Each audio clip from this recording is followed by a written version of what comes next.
A few warmer days were enough for one of the most mysterious animals in Poland, the European pond turtle, to come ashore from its underwater wintering locations.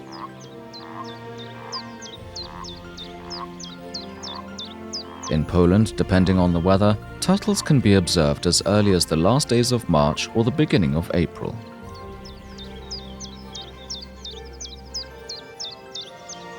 This period coincides with the beginning of spring, when the hazel, grey willow and common hepatica are in bloom.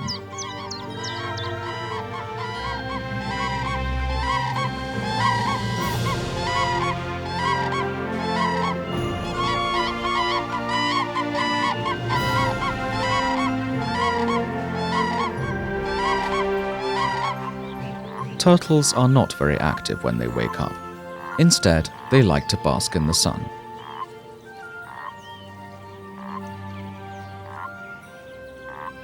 As ectothermic animals, this is a way of replenishing their energy reserves. This is the best time to make observations, as the coastal vegetation is still sparse.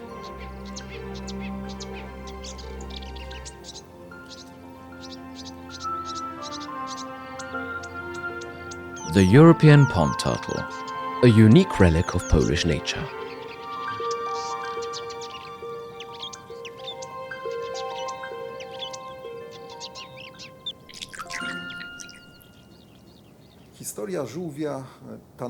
The history of the turtle, the oldest one, can only be studied through the findings of it during excavations.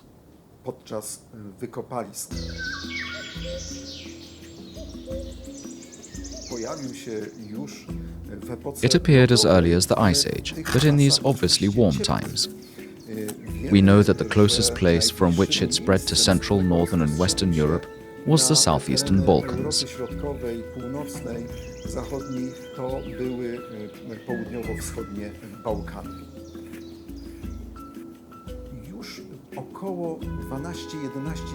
We have the first discoveries of the European pond turtle around 12 or 11,000 years ago.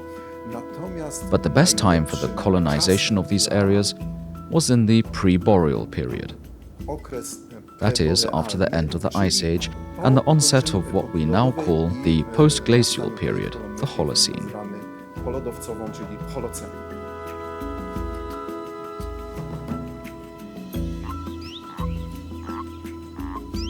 In Poland, the mating season of European pond turtles begins in April and lasts about 2 weeks.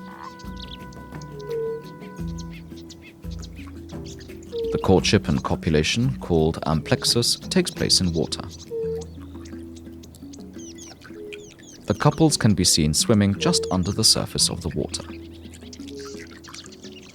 The female has a smooth plastron. The male has this, well, in inverted commas, small but really not large hole. This is one of the most important features, because thanks to the fact that the male has a depression here on the plastron, when he enters the female, he doesn't slide off her, because let's imagine it's completely straight. Just like here, so he would slide down all the time. The male has longer claws because he gets on the female.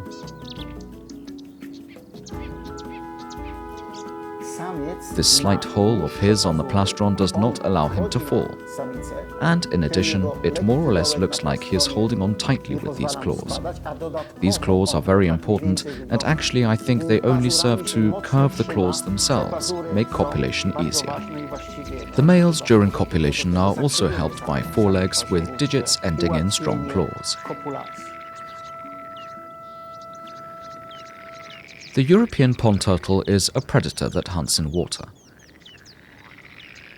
The prey of adults consists mainly of mollusks, larger insects and small fish.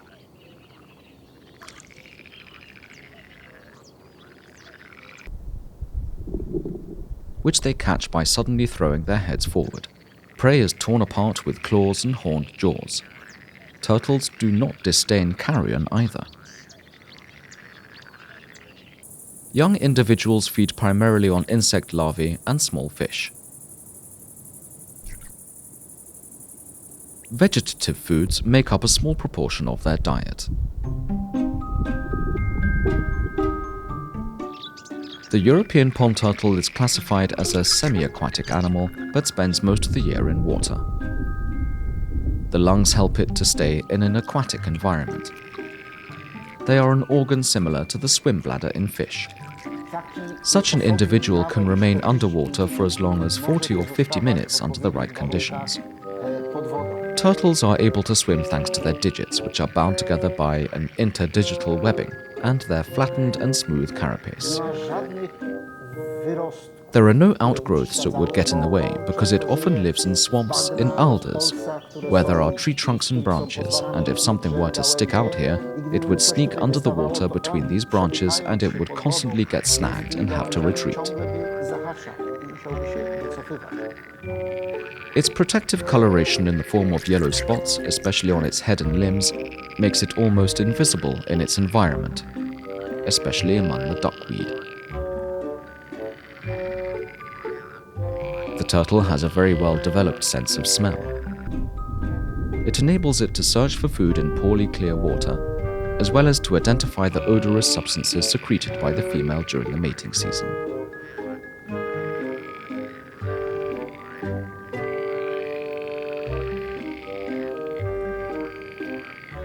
The ability to see, actually at various distances, is as high as 40 diopters, so this indicator is very good. Of all the senses, sight is the best developed. Apart from the European pond turtle, the cormorant, the grass snake, the kingfisher, and to a lesser extent the otter are also endowed with such unique adaptations. The female, when she goes out looking for a breeding site, she holds her head up, and it's like she's looking for those poles with temperature, with higher temperature, because that's an indicator for them. Aha, the breeding ground is there. Because after all, these breeding sites and the surroundings of these sites are changing. Because some other vegetation, or someone cut down a piece of forest, she's targeting these poles, and that's, as far as infrared is concerned, the most important thing right now in the reproductive success. If I can't find a breeding site, then my eggs won't develop. A very important feature, especially for females, is the ability to see in infrared. The nominate subspecies found in Poland is characterized by dark coloration and larger body size than the southern European subspecies. The length of the carapace, that is, the dorsal part of the shell, ranges from 14 to 18 centimeters in males and from 16 to 20 centimeters in females. Females are heavier than males. Their average body weight is about a kilogram. Males weigh on average 700 grams. The female has a carapace more arched, that is higher than the male, because it is she who produces the eggs. She is the one who leaves her peaceful dwelling, in inverted commas, this swamp, where rarely does anyone penetrate such a swamp, and the male will stay there. The turtle has forelegs that have 5 digits and hind legs with 4 digits.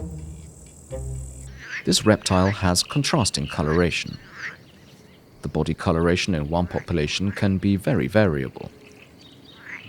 The dorsal shell, carapace, is dark brown, almost black, and sometimes graphite black. On its surface, there are often visible yellow spots in the shape of rays or radial lines on the shields.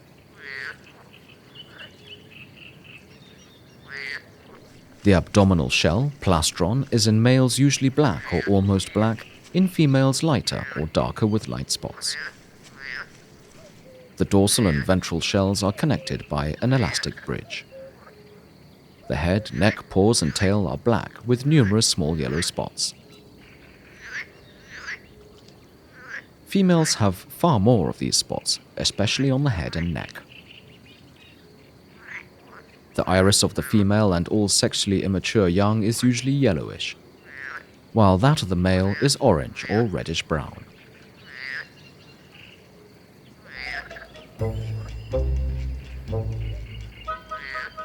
The European pond turtle is a lowland species, and its habitat is mainly water, which only the female leaves in. Its typical habitats are swamps, various wetlands. It is also a species that avoids contact with humans. It is very vigilant and is usually difficult to spot and find in the field. The largest numbers of European pond turtle sites are located in shallow lake bays and mid-forest marshes. We are in one of the favorite habitat types for turtles. It is an alder, which, as you can see, is dying. And it is dying because here I am standing on a beaver lodge. Beavers very often build dams which raise the water level, and then the alder trees die. This very natural area forms a kind of ring around it, surrounds this pine overgrowth, and in this habitat turtles are very often found, while right next to it there are artificial ponds where individual turtles also stay. Its location in the middle of the woods ensures the safety of these animals, and the presence of forest clearings provides the necessary breeding sites.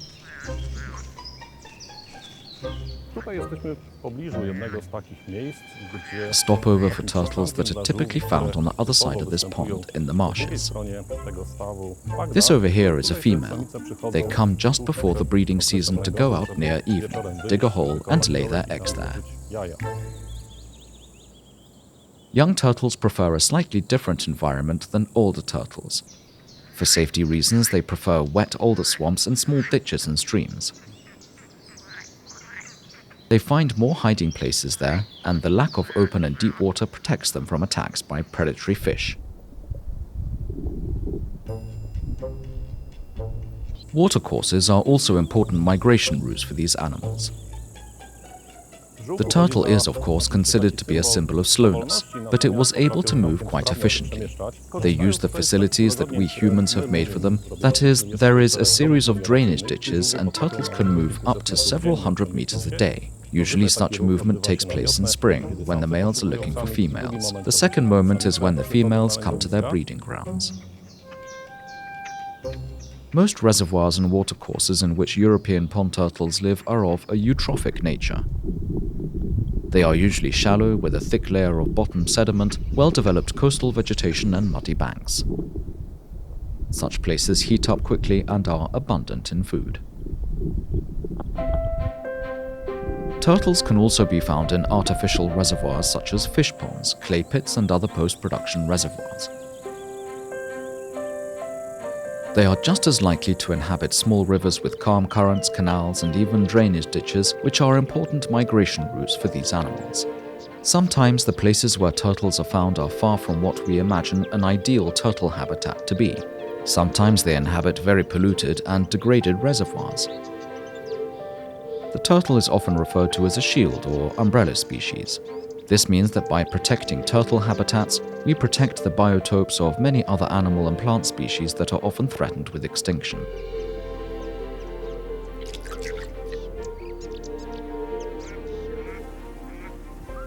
For several decades, turtles from North America have been a serious threat to the European pond turtle. They belong to a group of ornamental turtles and the red-eared slider turtle, which has been classified as one of the most invasive alien species worldwide. It arrived in Poland as early as the 1960s. In the 1990s, there was a huge increase in its numbers when nearly 450,000 individuals arrived in our country.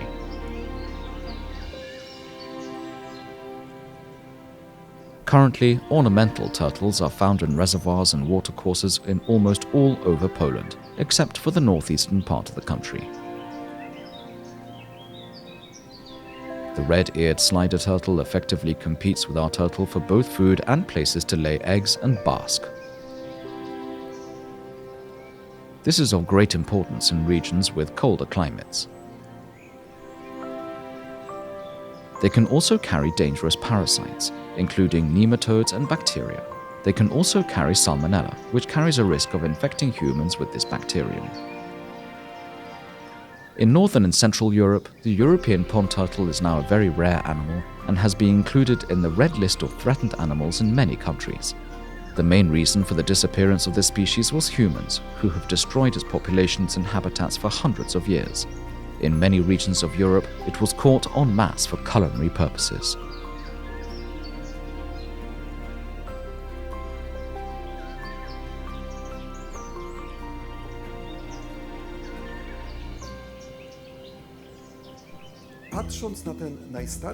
Looking at this oldest history of the turtle through the prism of finding its remains, as archaeologists we most often find it in places that were once inhabited by humans. So if these are such places, we wonder why this animal, this vertebrate, this reptile found itself in this place.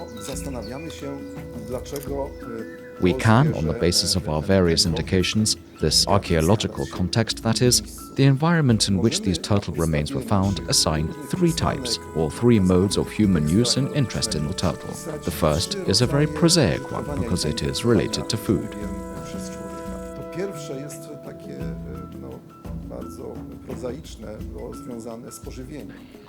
To simplify matters, the turtle was considered a fish in the 18th century, whether in Germany or Poland, in fact all over Europe. Because it was a fish, in inverted commas, the fish were eaten during fasting. So, for example, in Mecklenburg, in 1 year about 4,500 turtles were caught to be sold in Berlin, because there was the biggest market there, which meant huge quantities. Now it is estimated that there may be 2, some say 2, maybe 3,000 in Poland now, and 1 year there was 4,500.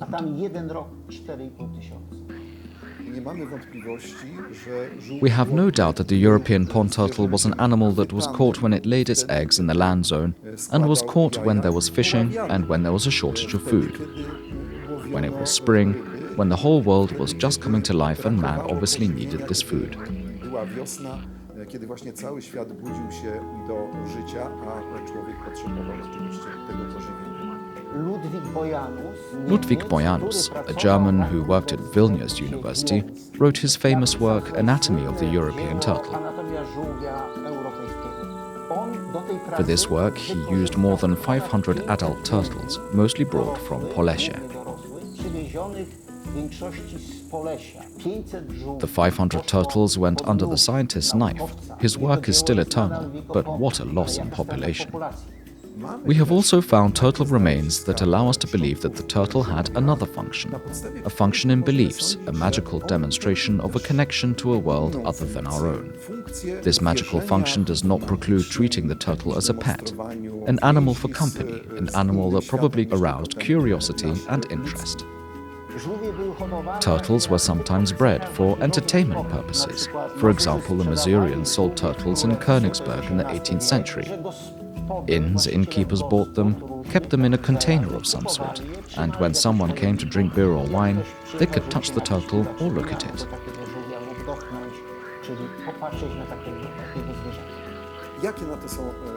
What evidence is there for this? The presence of turtle remains, including carapaces and skeletons in human graves, be they children or adults. So these three functions of the turtle, the triple significance we can attribute to it.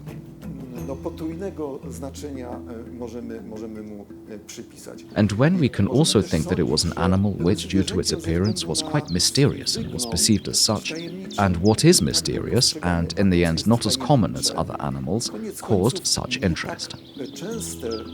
Hence the emotional function attributed here to the turtle, whose skeletal remains we find in excavation and archaeological materials seems obvious.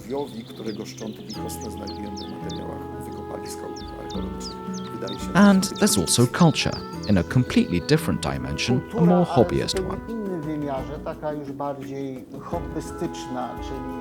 So the European pond turtle in philately, numismatics and heraldry is marginal. Until 2012, official coins with our European pond turtle included Turkey in 2001, Poland in 2002, and then we had Belarus and Lithuania. The first stamp ever released in the world was Yugoslavia in 1962 and Poland in the following year, 1963. It was a series of amphibians and reptile stamps. In Bulgaria we have a stamp, drawing and another stamp. Heraldry, such a hermetic and actually difficult topic in searching for this turtle subject because it hardly exists. There is the Grünheide commune with the turtle coat of arms. This is Germany, Brandenburg, literally 25 kilometers from the Polish border, from Słubice, more or less. This coat of arms was borrowed from the Brandenburg electors, who had long appreciated the importance of the European pond turtle. When the European pond turtle was numerous, it was caught and then eaten. And these inhabitants did not have a coat of arms, so how to use it? Well, someone came up with the idea, and this coat of arms with this animal, which is interesting, rare, attractive, that this will be the new symbol of the commune, and they just set themselves up for a completely different view of the turtle. The turtle now advertises a clean environment, those people who live among forests, lakes, and so on. And a curiosity about which I did not know, I found something up to date, this coat of arms as well. But it's also about our turtle. This is how it is advertised.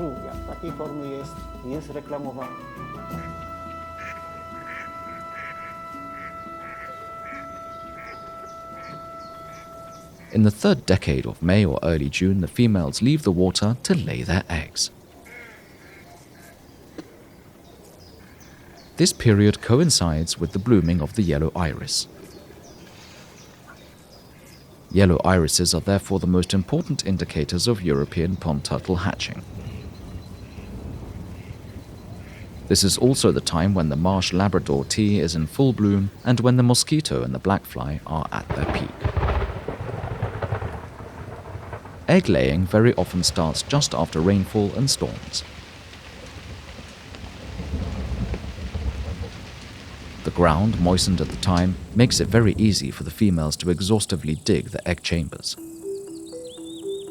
Tracking a European pond turtle using traditional methods is almost impossible. It is just coincidence.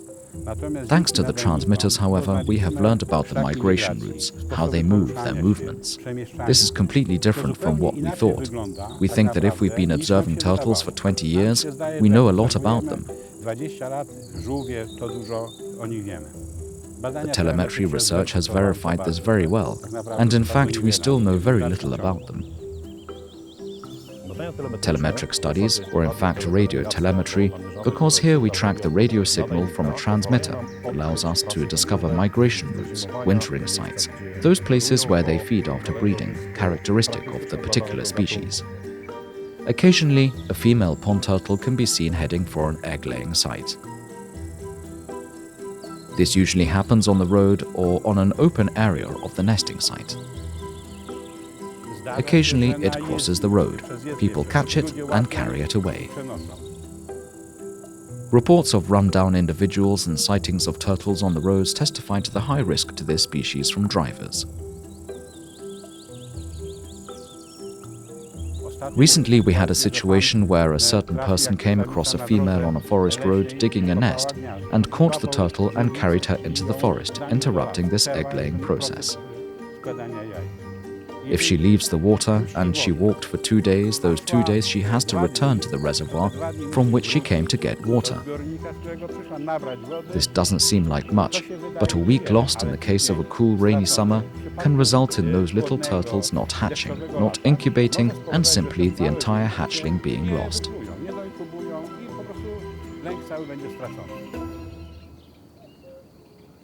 In some cases, clearing existing passes can eliminate the need for turtles to cross the road. There are also already the first underpasses built specifically to protect migrating turtles. They also serve many other animals. The purpose of this passage was to increase safety during the migration of females to the breeding ground. The females have just been crossing this road, which is right behind me, and there have been cases of them being run over by cars, which here, maybe the traffic is not the heaviest, but still it happens and they often pass. One car has just passed. Thanks to this, the turtles can safely cross this road, and we can hope that this safety will increase.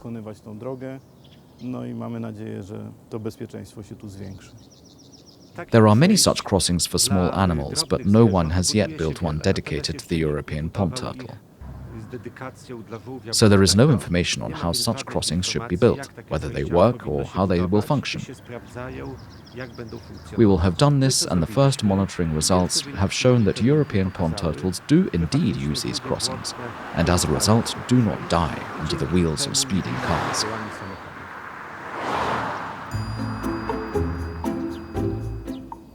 The breeding ground is usually a sandy area covered with xerothermic vegetation. It is most often a grassland with grey hairgrass, less often with fescue grass and brome grass. Such a site is located near water bodies, usually on hills, inland dunes or river valley slopes with southern or southwestern exposure.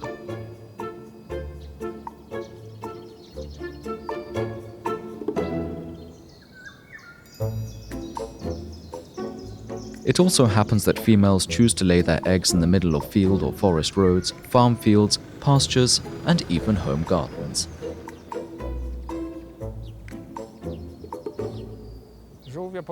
Turtles can sometimes even take advantage of our forest management. They use the logging that we cut down when we carry out our management activities, and if the thermal conditions are right there, they nest, they get peace and quiet, and hence we have new generations of baby turtles. Female turtles are constant in their choice of location and over the years come to lay their eggs where they have not done so before. Sometimes it is only a distance of a few meters between the nesting chambers that the female digs in successive years. Turtles are quite attached to certain habitats, and it is also said that females usually go to the same place to lay their eggs, although sometimes it has happened that they change their habitat, and so from time to time the females look for another place to lay their eggs. Perhaps this is a certain strategy to protect the eggs from destruction, because sometimes it pays to leave them in a different place, in a place that is not penetrated by predators, for example, because this is one of the biggest threats to turtles today. The place where the female turtle lays her eggs is chosen very carefully. Sometimes on one nesting site she goes for 4 days and looks for the right place, when I know there are dozens of nests here, so generally conditions are good, and she goes for a few days and looks for a place. The breeding ground is usually a dozen to several hundred meters from the water, sometimes further, even up to 2 kilometers. We have this information that it's very far away because she doesn't choose every place. Depending on her age and size, the female turtle lays between 7 and 23 white eggs.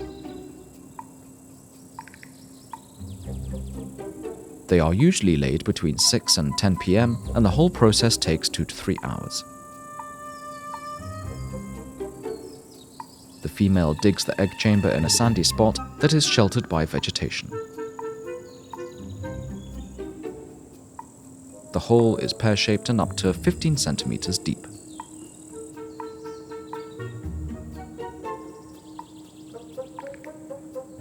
If frightened, the female turtle usually moves away and lays her eggs elsewhere. However, once she starts digging, she becomes less shy. I would like to draw attention to one thing. The fact that I am sitting next to this female is an exceptional situation, because she has actually finished. She has set up her nest, she has buried her nest, and she will come down at any moment. She has done her job, so I can sit next to her, because even if she goes away, nothing will happen. However, we appeal to all turtle lovers and observers. During this period, May and June, don't disturb the turtles. Oh, she's just starting. Let's take a look. There you go, you can see the transmitter. She's done her job, and now she's leaving. When digging, the female often softens the soil with fluid from her anal bladders. She uses her hind limbs, which work like a digger, to dig the egg chamber.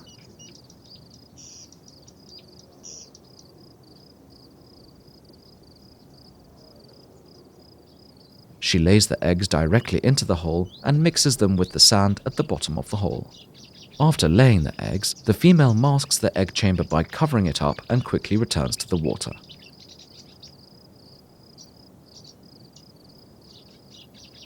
Female turtles lay eggs only once a season, although in eastern Poland there have already been reported cases of their repeated laying in the same season. Such a situation is encountered in the countries of southern and western Europe, for example in France.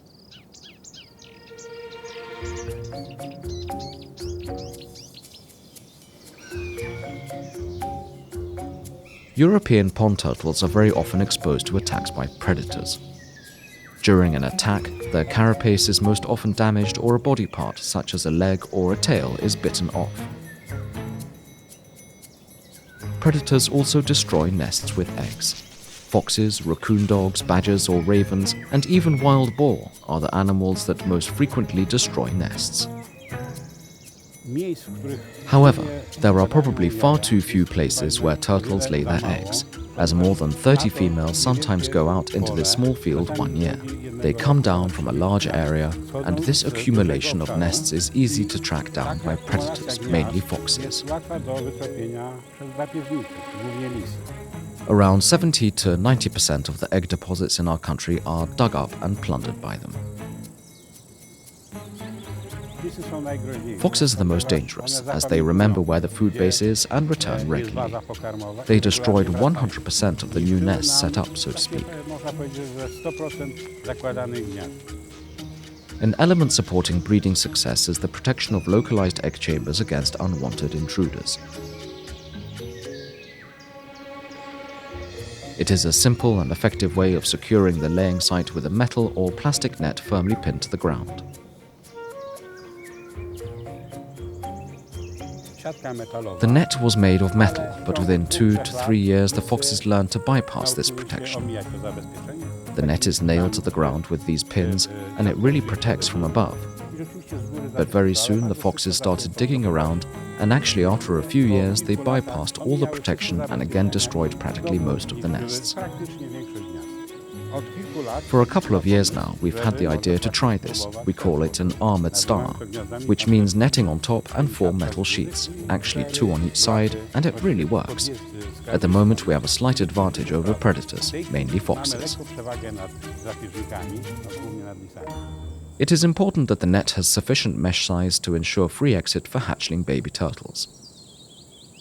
The minimum mesh size must be 2 by 2 centimeters, so that the diagonal is greater than 2.8 centimeters, which is the width of a hatched turtle. In Poland, the incubation of eggs, that is, the embryonic development of turtles, takes about 100 days. At the end of August or in early September, the young turtles emerge from their eggshells and go to the nearest water body or remain in the egg chamber, where they overwinter. They then emerge the following spring.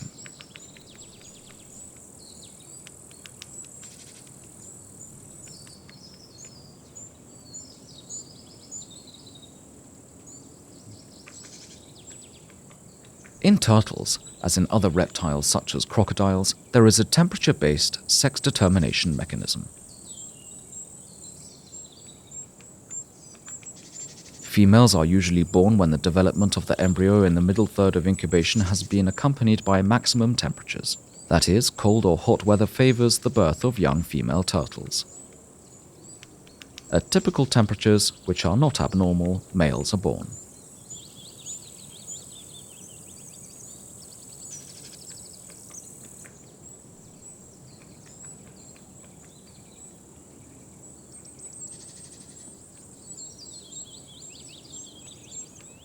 Baby turtles that start out on their own still have a completely soft shell.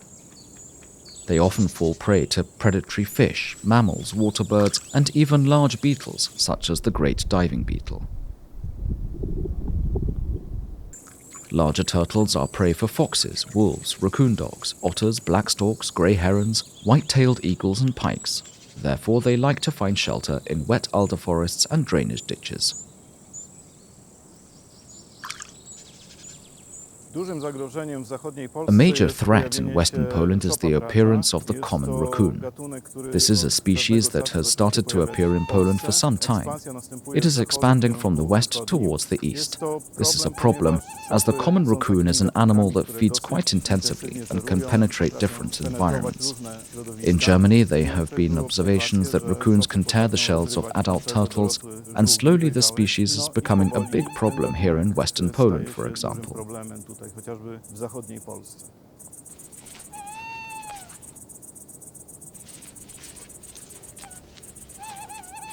The European pond turtle is most active in the mornings between 8 and 11 a.m. and in the afternoons between 2 and 4 p.m. During this time, they usually bask on land. At night, however, the turtles do not come out of the water at all. They feel best at temperatures between 18 and 31 degrees Celsius. If the temperature exceeds 37 degrees Celsius, the turtles overheat, so they enter into the water at temperatures above 34 degrees.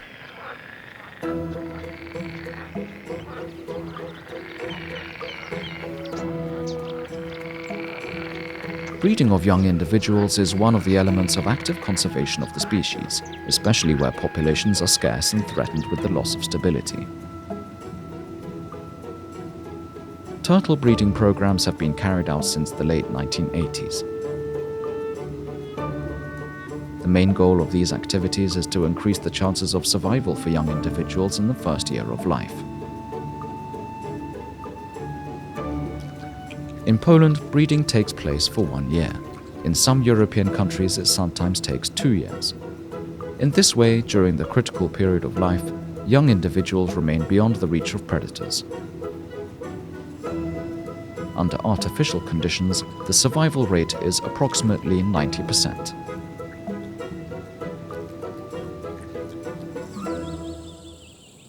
According to the current scientific approach, the method of protecting the European pond turtle by digging up and incubating the eggs should be used only exceptionally, when the female lays her eggs in a place where they are highly endangered, that is, by agricultural works.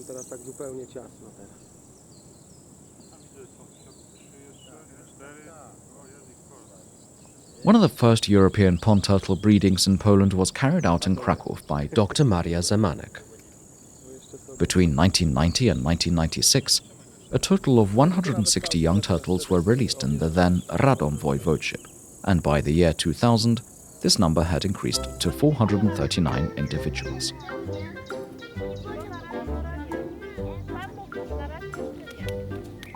In Polesie National Park, there has been, for a dozen or so years, the European Pond Turtle Protection Center, which deals with, among other things, the breeding of young turtles. During this period, we have released more than 20,000 young animals. We have protected over 2,000 deposits with nets against predators. Annually, more than 2,000 young individuals have been hatched in recent years.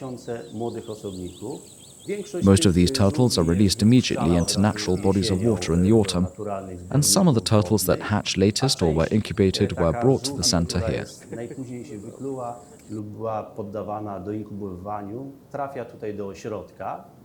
There is such a small proportion, around 300 animals a year. These individuals spend the winter here and are fed. Special conditions are created for them here and they are released in spring.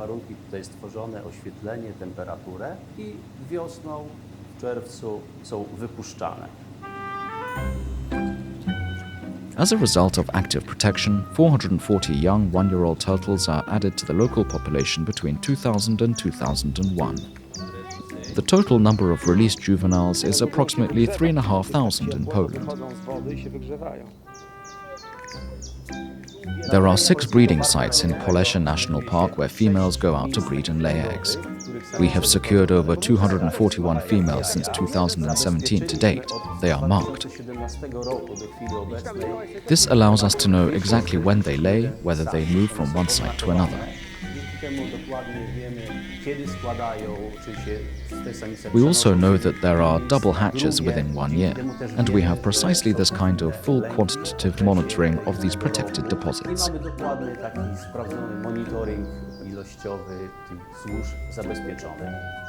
Funding for active protection of the European pond turtle in Polesie National Park comes from various sources. These include the National Fund, the Provincial Fund for Environmental Protection, and in recent years the Coordination Center for Environmental Projects. We are currently implementing a 5-year protection program, which will be financed by CCEP for 2 more years. All active protection in Polesie National Park is financed from these sources. Habitat degradation is currently the greatest threat to the species' existence throughout its entire range. Particularly unfavorable changes have taken place in the highly industrialized countries of Western Europe, where the species range on the continent has decreased by leaps and bounds. In Poland, the disappearance of biotopes in which the European pond turtle lives is also very rapid. One of the most important threats is the loss of habitats, falling groundwater levels, and generally drying up of reservoirs. In the post-war period, the slogan "Making Wastelands Productive" was promoted, which meant draining marshes and peat bogs. In the western part of the country, post-German devices regulating water levels were destroyed. This resulted in significant degradation or disappearance of wetlands in large areas. The greatest impact on habitat degradation has been exerted by the draining of marshes, the regulation and construction of rivers, and the devastation of habitats associated with human activity. One of the contributing factors is also water pollution by sewage. The use of increasing amounts of fertilizers in agriculture, especially potassium and nitrogen fertilizers, results in their increased flow to lakes and small midfield reservoirs, increasing their fertility. This results in the creation of anaerobic conditions, accelerated overgrowth, and shallowing of reservoirs until they completely disappear.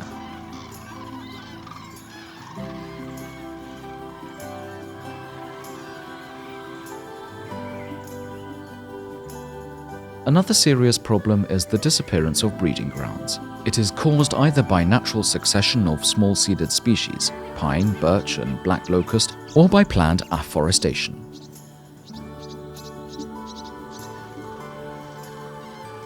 In the latter case, the land manager is usually unaware of the fact that a dry hill or grassland is a long-term site for laying eggs and is extremely valuable from the nature conservation point of view.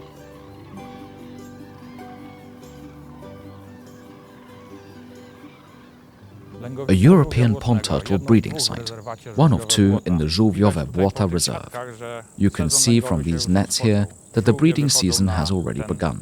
The turtles come out to this area, lay their eggs, and then people protect them so that predators don't destroy them. On the other side of the nests we see, unfortunately, the wild black cherry tree. Back in the 1980s there was a field here. Foresters sowed rye and other cereals all over the area and the turtles laid their eggs here. Now, unfortunately, no one cultivates the land. There is a reserve here, and the black cherry does not ask if it can grow and grows as it pleases. When it grows bigger, it will shade the places where the turtle eggs incubate, and it will have to be cut down and left outside the reserve. The most important measure that shapes turtle habitats is stabilizing water levels. The most effective method is the construction of various types of water facilities that slow down or completely stop the outflow of water from the water bodies. On the adjacent ponds, it is important to keep the dikes as well as the monks in the dikes fully operational. This maintains sufficient water throughout the summer period. If existing sites are threatened, alternative habitats are sometimes created. For instance, by digging new bodies of water to which the turtles move after a certain time, once aquatic vegetation has appeared. We are on the area of Międzychód Forest District, in the Żmijowiec Forestry. This area is now an ecological utility, Bagienko Zamyślin. The ecological utility itself was previously a wasteland. It was only when the first individuals of the European pond turtle were observed in 2007 that we started to take an interest in it, that is, to maintain the existing conditions and improve them. We created an artificial water reservoir to stabilize the water environment. The whole genesis of the discovery of this place was not entirely accidental. A hunter, the now deceased head hunter of the local hunting club, had just reported that while staying here on the hunting box, as he called it, he often saw stumps moving. This information gave me much to think about, and I decided to confirm it. In the spring of 2007, I was marching along this bog, and at one point I noticed an object that looked like a German helmet, a German military helmet, and I decided to check it out. I jumped over a clump, and it turned out that it was not a helmet, but the carapace of a turtle which was basking in the spring sun. Over the following years, I wanted to confirm the occurrence of the turtle, so that for 14 years I managed to find turtles here many times, especially in spring. On one occasion, the most I managed to observe at the same time in a cluster was 3 individuals. If eutrophication causes reservoirs to become shallow, they can be mechanically deepened. This process can also be prevented by extending the ecotone zone, consisting of shrubs and herbs around the reservoir.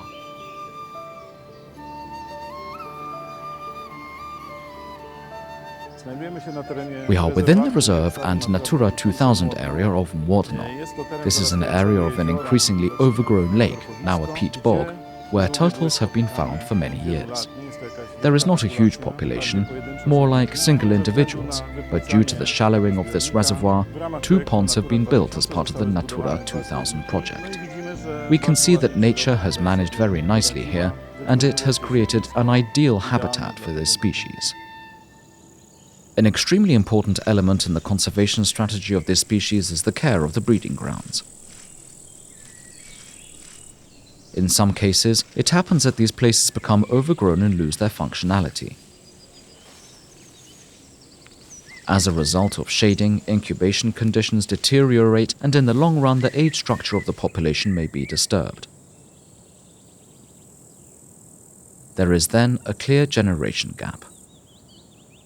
Therefore, from time to time, active protection measures are taken by just removing these shrubs and improving thermal conditions on the breeding grounds. Not all trees are cut down, of course, as the females sometimes use the shelter of small trees, such as pines, while waiting to go out to the breeding grounds. In the case of the European pond turtle, a whole complex of habitats needs to be protected, as the absence of one habitat threatens the existence of the entire population. The breeding grounds are actually the most threatened. Part of the turtle's habitat is no longer a wetland habitat, but the breeding sites. It is in wetland habitats that turtles spend their entire lives. They only go out on dry land to lay eggs, or when the marshes dry up, they move on, as was also shown nicely in the telemetry studies. Due to the location of a significant number of European pond turtle sites in areas of the state forests, individual forest districts undertake measures to actively protect the habitats of the species in their respective territories. W poprzednich latach po stwierdzeniu I ugruntowaniu wiedzy na ten temat, że to stanowisko jest pewnym stanowiskiem. The tasks we set ourselves have been completed, but in recent years, due to the lack of water in the forest and not only in the forest, this peat bog has begun to dry out, and we plan to restore these conditions in the bog itself. We also came up with the idea to create conditions for the turtles to have somewhere to procreate as well. This is a very good exposure, a southern exposure. Following consultations with specialists and after our plans have been approved, we would like to make this place much more exposed so that there would be plenty of light. And at the same time, we would also like to do something within the peat bog itself. The direction is to maintain at least open water reservoirs as the result of the fall of water. There is less and less water in the drainage ditches, but looking at the deteriorating conditions, we are also planning to restore and build another reservoir. It will be connected by a ditch to the existing one, and this will be an element which will allow us to think that the turtles will not lack water here in their natural environment.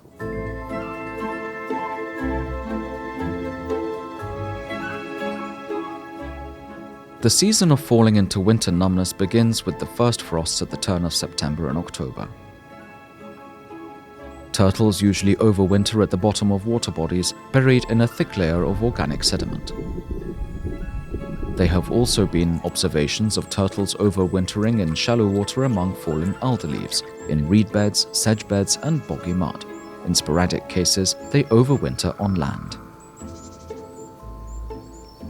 Turtles usually overwinter in the same water bodies where they have been throughout the season. Sometimes, however, they migrate to other places. It is not known why this happens.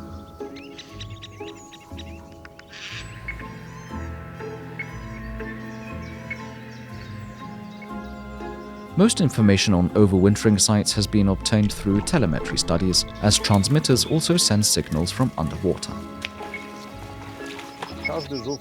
Each turtle has its own distinctive transmitter, so once the receiver is activated, we select a specific turtle number from the bank.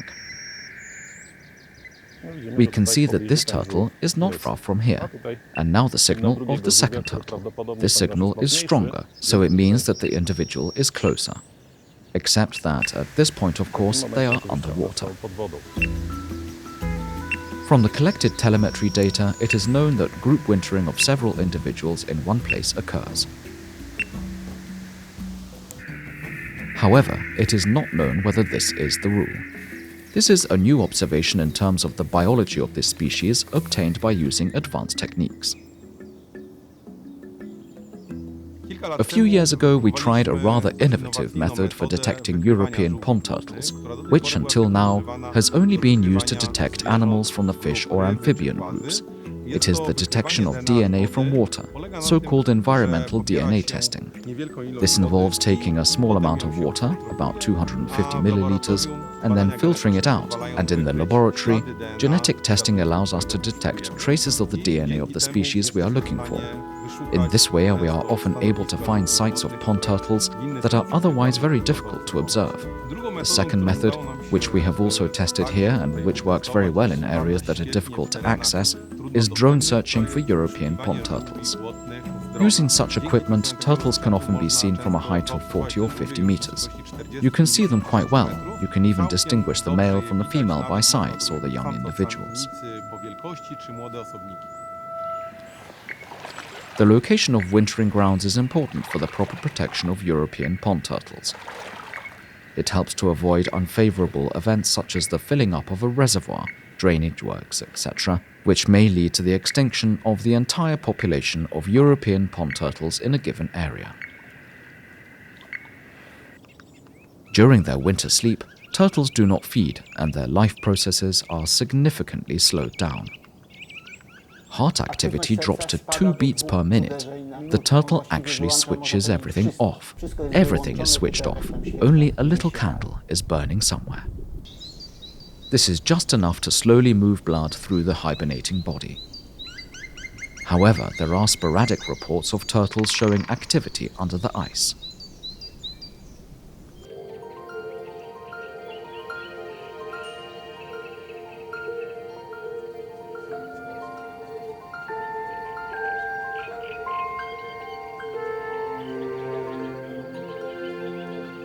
The European pond turtle has been under strict species protection in Poland since 1935.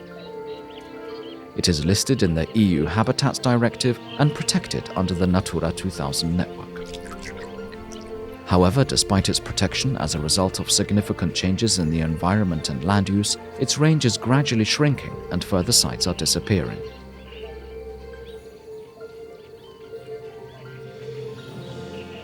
The turtle cannot be protected without preserving the environment in which it lives. That is why projects for the active protection of the turtle and its habitat have been carried out in Poland for many years and have involved foresters as well. We are now in Rybocice on the territory of the Rzepin Forest District. It is the richest and most numerous site of the European pond turtle in western Poland. We have about 100 individuals identified here, so it is a really rich and numerous population. As part of the LIFE project, several activities have been carried out here, generally related to small retention. Larger water reservoirs have been dug for older turtles, but also small reservoirs for smaller turtles. Dikes were built on existing ditches to improve the moisture conditions. The water level has risen, and this has improved the habitat for the turtles.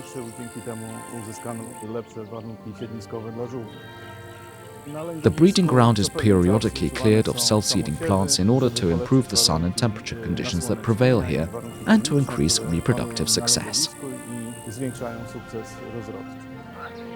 Thanks to this, stable populations are functioning today in places that are protected. More measures are needed for this interesting species to survive, as the world around us is changing all the time. It remains to be hoped that this prehistoric reptile will remain in our landscape.